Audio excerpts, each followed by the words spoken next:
ముఖ్యమంత్రి సిద్ధరామయ్య ప్రస్తుతం చిక్కుల్లో పడ్డారు. మరి సిద్ధరామయ్య పరిస్థితి నెక్స్ట్ ఏంటి?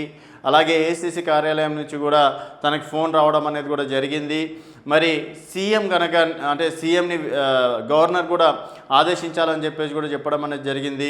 మరి నిజంగా ఈ ఘటనలో సీఎం బాధ్యుడైతే మాత్రం డెఫినెట్గా కర్ణాటకకి మరో సీఎం వచ్చే అవకాశాలు అయితే ఉంటాయని చెప్పేసి చెప్పుకోవచ్చు. సో చిక్కుల్లో సిద్ధరామయ్య కర్ణాటక సీఎంను విచారించేందుకు గవర్నర్ అనుమతి. మైసూర్ భూ కుంభకోణంలో ప్రాసిక్యూట్ ధృవీకరించిన ముఖ్యమంత్రి కార్యాలయం. కర్ణాటకలో కొంతకాలంగా మైసూర్ భూ కుంభకోణం రాజకీయ ప్రకంపనలు సృష్టిస్తుంది. క్రమంలో ముఖ్యమంత్రి సిద్ధరామయ్య చిక్కుల్లో పడ్డారు. మైసూర్ అర్బన్ డెవలప్మెంట్ అథారిటీ మూడ భూమి కేటాయింపులో జరిగిన అవకతవకల్లో ముఖ్యమంత్రిని విచారించడానికి గవర్నర్ థావర్ చంద్ గెహ్లోట్ ఇవాళ అనుమతి ఇచ్చారు. మూడా భూ కుంభకోణం కేసులో సామాజిక కార్యకర్త టీజీ అబ్రహం ఇచ్చిన ఫిర్యాదు మేరకు గవర్నర్ ప్రాసిక్యూషన్ను ఆమోదించారు. అలాగే ఫిర్యాదుదారునికి ఈ మధ్యాహ్నం 3 గంటలకు రాజ్భవన్లో కలవాలని ఆదేశించారు.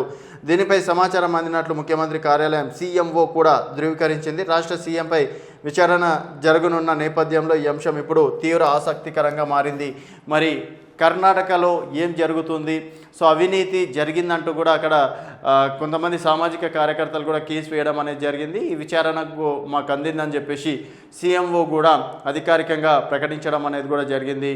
సో అసలు అంటే దీని యొక్క ముఖ్య ఉద్దేశం ఏంటంటే రైతుని ఒక భూమిని సాగు చేసేటప్పుడు 50% రైతుకి 50% ప్రభుత్వానికి అన్నట్టు కూడా ఒక ఒప్పందం ప్రకారం ఈ మూడ అనే ఇష్యూ అనేది స్టార్ట్ కావడం అనేది జరిగింది. So Mysore urban development authority so ఇక్కడ కొంతమందికి మాత్రమే డబ్బులు ఇచ్చారు, కొంతమందికి ఇవ్వలేదు, కొంతమందికి సీఎం పేరు మీద అంటే వాళ్ళ అనుచరులకు ఇచ్చారని చెప్పేసి కూడా దీంట్లో భారీ కుంభకోణం జరిగిందంటూ కూడా అవినీతి ఆరోపణలు చూపిస్తున్నారు.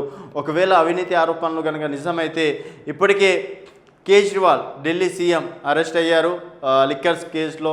తర్వాత జార్ఖండ్ సీఎం కూడా గతంలో అరెస్ట్ కావడం అనేది జరిగింది. అలాగే గతంలో సీఎంల చరిత్ర చూసుకున్నట్టయితే జయలలిత కావచ్చు, ఇట్లా చాలామంది సీఎంలు అరెస్ట్ అయ్యారు. మరి కర్ణాటక సీఎం సిద్ధరామయ్య పరిస్థితి ఏంటనేది త్వరలో తేలనుంది.